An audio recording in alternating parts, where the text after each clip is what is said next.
Sa halip na pera at alahas, posas ang napasakamay ng isang nagpanggap na customer ng isang saglaan para makapang-hold up. May spot report si Rafi Tima.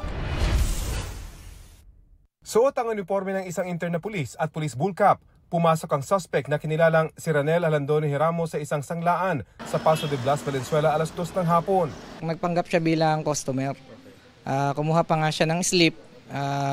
Tinatanong niya kung paano mag-fill up. Maya-maya, nilabas na niya yung kanyang baril at dineklara na niya yung kanyang pang-hold up. Dahil may safety glass partition, hindi ma-access ng hold-upper ang mga pera at alahas. Iniabot niya ang isang bag sa isang empleyado na nasa customer area para doon nilagay ang mga alahas.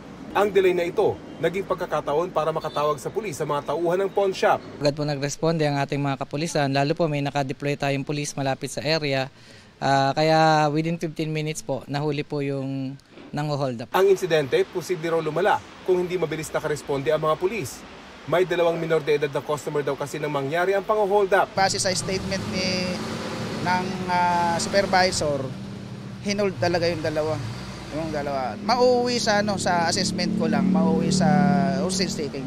Mahaharap ang suspect sa reklamong attempted robbery, illegal possession of firearms and ammunition at illegal use of uniform and insignia. Hindi na siya nagbigay ng pahayag. Rafi Tima nagbabalita para sa GMA Integrated News.